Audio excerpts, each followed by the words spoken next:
Hey viewers, welcome back to, well, we've already actually played Divinity Dragon Commander, but there's a credits option, and in the fine tradition of most of my Let's Plays, I'm going to talk over it.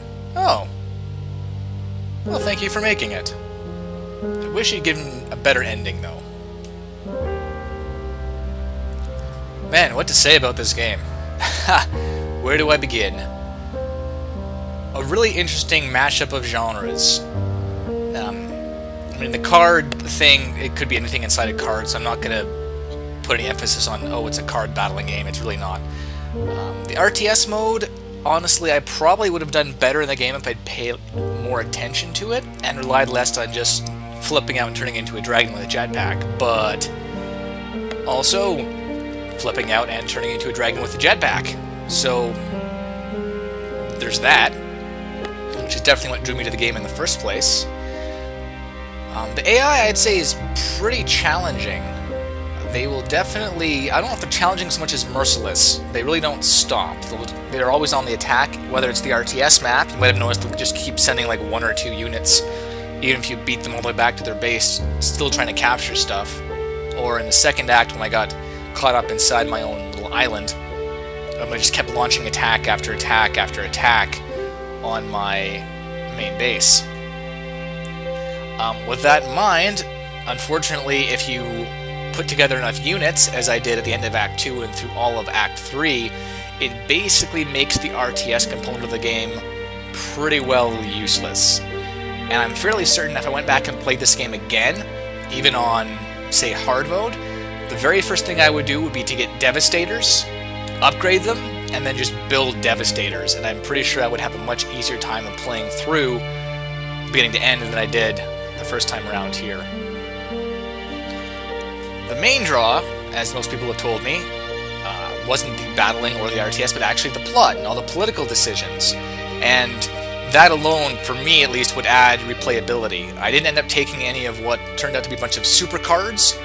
When you get a proposal from one of the 5 different races, when you have 85% approval or higher, you get a permanent card that boosts your guys forever, basically. You can just keep using the card, as I understand it. I could be wrong about the specifics, though. But I didn't really like to make any of the decisions because they all sounded like terrible ideas, like desecrating elven graves, or, you know, cyborgs. Wonderful things like that. Oh, making the church immune to persecution. Or, sorry, no, persecution, yeah, persecution bad. Prosecution is what I meant to say. Making the church immune to prosecution under law. Which leads me to, I guess, my biggest sticking point is I really feel like I had to throw a lot of my own personal self out here in this LP, and to be quite honest, I was pretty uncomfortable for some of the things, and again, you know, I've mentioned that a couple times, but it was really, there were a couple times when I really considered just saying, you know, guys, I'm done with this LP, I don't really feel like doing this anymore, and I could just go out and have made whatever decisions I wanted based solely on the results I wanted. I could have taken the tough card or the super cards, made the tough decisions just to get the boosts, right, and played it to win rather than played it in line with my own personal beliefs and feelings, which probably would have made it less conflicted for me. But, you know, when they bring up stuff like gun control and abortion and genetic experimentation, taxing the church, stuff like the stand your ground and castle law, things get kind of dicey and very conflicted. And admittedly, I don't have, at the time this video goes up, I have about 300 or so subscribers, so I don't have nearly the volume of people watching right now than a lot of other Let's Players, but I know that the wider your audience, sooner or later you're going to end up with people that disagree with you. That's just how it goes. And I'm not opposed to that. I very much believe that people should defend their points and their beliefs with well-thought-out arguments. That's how discussion works. At the same time, it's the goddamn internet. And the goddamn internet is not exactly a breeding ground for rational discussion and debate. Because you're anonymous.